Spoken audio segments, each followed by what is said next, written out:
Right. ఇక Visakha techie Radha Gayatri కేసులో దర్యాప్తు ముమ్మరంగా కొనసాగుతోంది. శ్రీచరణ్ కోసం పోలీసులు గాలింపు చర్యలు చేపట్టారని, అతని ఫోన్ స్విచ్ ఆఫ్ వస్తోందని రాధా గాయత్రి తండ్రి సుధాకర్ ప్రైమ్9 కు తెలియజేశారు. డెహ్రాడూన్ పోలీసులు తమకు సపోర్ట్ చేస్తున్నారన్నారు. పోస్ట్ మార్టం రిపోర్ట్ రావడానికి ఇంకా సమయం పడుతుందని అంటున్నారు. మరోవైపు శ్రీచరణ్ తండ్రి దుర్గాప్రసాద్ మాత్రం తమపై వస్తున్న ఆరోపణలలో అసలు వాస్తవమే లేదని కొట్టిపారేస్తున్నారు. పోస్ట్ మార్టం రిపోర్టు వచ్చే వరకు ఏమీ మాట్లాడలేమని వారు అంటున్నారు. రాధా గాయత్రి మరణించడం చాలా బాధాకరమని, తమతో చాలా ఫ్రెండ్లీగా ఉండేదని కూడా అన్నారు. పోలీసులు శ్రీచరణ్ ముస్సోరికి రమ్మన్నారని, అక్కడికే వెళ్లాడని కూడా ఆయన తండ్రి చెబుతున్నారు. ఇదే అంశానికి సంబంధించి మా అసోసియేట్ ఎడిటర్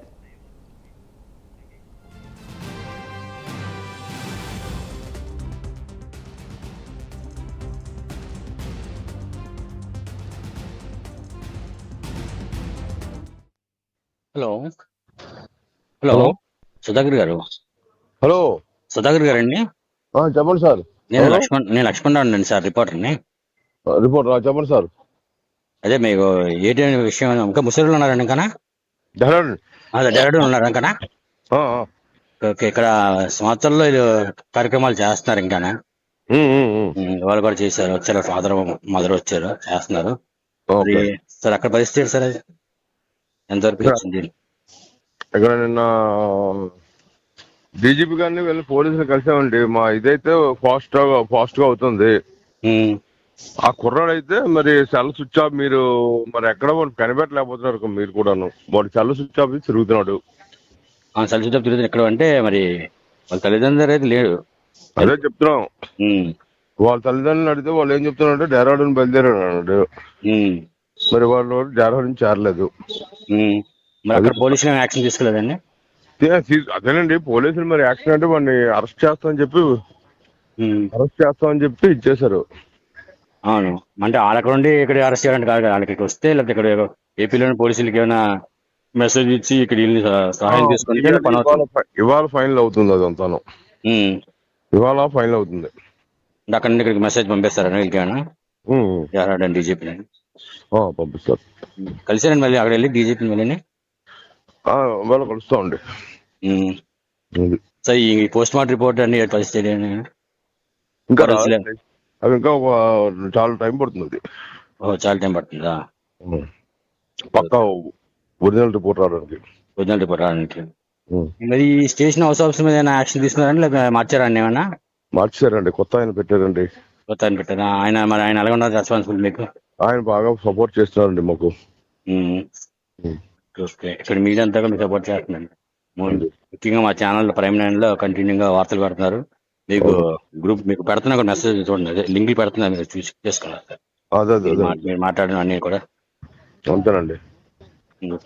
అయితే మీరు మళ్ళీ విశాఖపట్నం వస్తే చెప్పండి, లేకపోతే మళ్ళీ కాల్ చేస్తాను. ఏమంటే చెప్పండి సార్. కాల్ చేయండి మీరు, పర్వాలేదు. మేము విశాఖపట్నం అంటే చెప్పలేం, అది ఎప్పుడు వస్తామో చెప్పలేం. ఇక్కడ పని కంప్లీట్ చేసుకుని వస్తాం మేము. అలాగే సార్. ఓకే సార్, సాయంకాలం కాల్ చేస్తాను. Okay sir, right sir.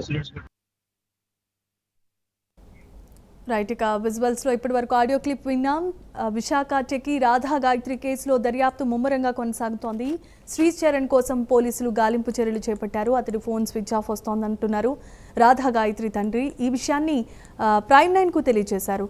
Dehradun పోలీసులు తమకు పూర్తిగా సపోర్ట్ చేస్తున్నారన్నారు. పోస్ట్ మార్టం రిపోర్ట్ రావడానికి ఇంకా సమయం పడుతోందని. ఇక మరోవైపు శ్రీచరణ్ తండ్రి స్పందన కూడా మనం వినొచ్చు. ఆయన పేరు దుర్గాప్రసాద్. తమపై వస్తున్న వార్తల్లో ఎలాంటి వాస్తవం లేదని ఆయన కొట్టిపాడేస్తున్నారు. పోస్ట్ మార్టం రిపోర్ట్ వచ్చే వరకు ఏం మాట్లాడలేమంటున్నారు ఆయన. రాధా గాయత్రి మరణించడం చాలా బాధాకరంగా ఉందని, తమతో చాలా ఫ్రెండ్లీగా ఉండేదని ఆయన కూడా తెలియజేశారు. పోలీసులు శ్రీచరణ్ ముస్సోరికి రమ్మన్నారు, అక్కడికి వెళ్లాడని వారు చెబుతున్నారు. మాట్లాడచ్చా? ఏం మాట్లాడమంటారు? ఈరోజు రాధా గాయత్రిది 10వ రోజు. సరే, నిత్యకాయలతో పాటు వాళ్ళ ధర్మోదకాలు ఆ 2 కార్యక్రమాలు పూర్తి చేయడానికి వాళ్ళ రిలేటివ్స్ వాళ్ళంతా వచ్చారు. అంతే, ఇంకా చెప్పేది ఏమి లేదు. ఆరోపణలే కదా, నిజాలు కాదు కదా. నిజమేమిటో మీకు తెలుసా? మీరు చూడలేదు, నేను చూడలేదు. చెప్పారు కదా, మీరే ఆరోపణలు అని అంటున్నారు కాబట్టి. కానీ మనం ఏమన్నప్పుడు వాళ్ళు దుఃఖంలో ఉన్నారు, నేను దుఃఖంలో ఉన్నాను, వాళ్ళకి మించిన దుఃఖంలో ఉన్నాను. అంతే. ఏం జరుగుతుందంటే దానికి మనం ఏం మాట్లాడలేము. కడుపుతో మామూలుగా దుఃఖంతో ఉన్నవాడు మాట్లాడడం సహజం.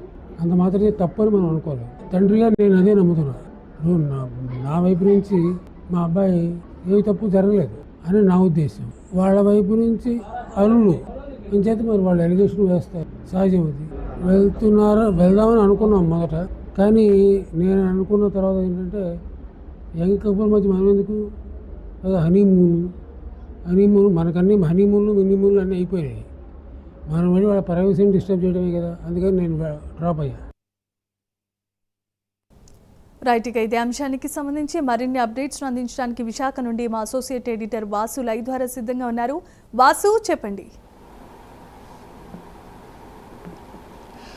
జమీమా, మనం ఇది ఇద్దరు తండ్రుల ఆవేదన. ఇద్దరు తండ్రులు ఏం మాట్లాడుతున్నారు చూడొచ్చు. ఒకవైపు రాధా గాయత్రి తండ్రి సుధాకర్, మరోవైపు శ్రీచరణ్ తండ్రి దుర్గాప్రసాద్. ఇద్దరు కూడా ఈ సంఘటన పట్ల తీవ్ర దిగ్భ్రాంతి వ్యక్తం చేసినప్పుడు కూడా వేర్వేరు కోణాల్లో మనం చూడాలి. ఒకవైపు సుధాకర్ మొంట నుంచి కూడా ఇదంతా కూడా తన అల్లుడే చేశాడు, శ్రీచరణ చేశాడు, అన్ని అనుమానాలు కూడా ఆయన మీద ఉన్నాయి. తన కూతురు కూడా ఆఖరి నిమిషంలో ఫోన్ చేసి ఇబ్బంది పెడుతున్నాడు, తన వల్లే ఇలా జరిగిందని చెప్పడం కూడా జరిగింది, తనే దీనికి కారణమని ఆయన ఆరోపించడం జరిగింది. ఇవాళ మా సుధాకర్తో పాటు దుర్గాప్రసాద్ అంటే శ్రీచరణ్ తండ్రి ఆయన కూడా మాట్లాడటం జరిగింది. ఆయన చెప్పేది, ఈ హత్యకి దీనికి మాకు ఎటువంటి సంబంధం లేదు, మేమంతా అన్యోన్యంగా ఫ్రెండ్లీగా ఉండేవాళ్ళం, ఎట్టి పరిస్థితుల్లో కూడా మా అబ్బాయి శ్రీచరణ్ ఇది చేసేటంటే మేము నమ్మలేకపోతున్నాం, ఇది నిజం కాదు, పోస్ట్ మార్టం రిపోర్ట్ వస్తుంది, విచారణ జరుగుతుంది, మేము నిర్దోషులను తేలుతాం, మేమేమీ చేయలేదు, మేమంతా కూడా చాలా ఫ్రెండ్లీగా చాలా మంచి ఫ్యామిలీగా ఉండేవడం ఆయన చెప్తున్నారు. మరి ఏది వాస్తవం ఏది అవాస్తవం అనేది ప్రస్తుతం విచారణ తేలుతుంది. పోస్ట్ మార్టం రిపోర్ట్ రావాలి. పోస్ట్ మార్టం రిపోర్టులో మరి నిజంగా ఏదన్నా విష పదార్థాలు ఏమన్నా ఆమె తిని చనిపోయిందా, లేకపోతే ఏదైనా జరిగిందని తేలాలి, లేకపోతే సహజ మరణం అని తేలాల్సింది. అదేవిధంగా పోలీసులు కూడా విచారణ జరుగుతున్నారు. సుధాకర్ అయితే ఇప్పటికి కూడా అక్కడే ఉన్నారు, డెహ్రాడూన్లో ఉండి పోలీసులు సహకారం అందిస్తున్నారు. ఏపీ పోలీసులకి ఇంకా సమాచారం ఇస్తే ఇక్కడ కూడా చేసే పరిస్థితి కనిపిస్తున్నారు. మా అల్లుడు శ్రీచరణ్ ఇంతవరకు కూడా పట్టించుకోలేదు, ఎవరు కూడా పట్టించుకోవట్లేదు, అతని ఇంతవరకు పట్టుకోవాలి కదా ఆయన ప్రశ్నించే పరిస్థితి కనిపిస్తుంది. కానీ మరోవైపు సుధాకర్ ఈ విధంగా చెప్తుంటే దుర్గాప్రసాద్ మాత్రం తన కొడుకుని డెహ్రాడూన్ పోలీసులు రమ్మన్నారు, అందువల్లే ఆయన ఢిల్లీ నుంచి డెహ్రాడూన్ వెళ్తున్నారు, అక్కడికి వెళ్ళి కలిసి అన్ని విషయాలు వాస్తవాలు చేరుతారు, ఎక్కడికి పారిపోవాలని చెప్తున్నారు. మరోవైపు సుధాకర్ సంబంధించినటువంటి బంధువులు అయితే శ్రీచరణ్ పారిపోయాడు, పోలీసులు పట్టుకోలేదని వాళ్ళు ఆరోపిస్తున్నారు. మొత్తానికి ఇద్దరు తండ్రులు కూడా తీవ్ర ఆవేదన వ్యక్తం చేస్తున్నారు. ఇద్దరు కూడా ఎవరి మట్టుకు వాళ్ళు తమ తరపున చెప్పే పరిస్థితి కనిపిస్తుంది. మనం సుధాకర్ గతం 3 రోజుల నుంచి కూడా ప్రైమ్ 9తో కూడా మాట్లాడుతున్నారు. ప్రైమ్ 9 కూడా అక్కడ జరుగుతున్నటువంటి ఎప్పటికప్పుడు అప్డేట్స్ కూడా ఇస్తున్నారు. ఇవాళ కూడా మాట్లాడటం జరిగింది. ఇవాళ కూడా ఆయన అదే చెప్పారు. ఏదేమైనప్పుడు కూడా ఈ 2 సంఘటనల పట్ల ఇద్దరు కూడా ఆవేదన వ్యక్తం చేసే పరిస్థితి కనిపిస్తుంది. పోలీసులు అయితే ఇంతవరకు కూడా ఎవరిని కూడా అరెస్ట్ చేయడం లేకపోతే ఈ సంఘటన సంబంధించి ఎటువంటి అధికారిక ప్రకటన కూడా చేయలేదు. మరి 2-3 రోజుల్లో పోస్ట్ మార్టం రిపోర్ట్ వస్తే కానీ ఇదంతా కూడా పూర్తి కాదు. మరి ఎవరు నిర్దోషులు ఎవరు దోషులు అనేది తేలదు. మరి ఇద్దరు తల్లిదండ్రులు కూడా ఎవరి మట్టుకు వాళ్ళు ఆవేదన వ్యక్తం చేసే పరిస్థితి అయితే కనిపిస్తుంది. ఏదేమైనట్టుగా 2-3 రోజుల్లో పోస్ట్ మార్టం రిపోర్ట్ వచ్చాక నిజాలు అయితే బయటకు వస్తాయి. Jemimah. Right. Thanks for the updates, Vasu.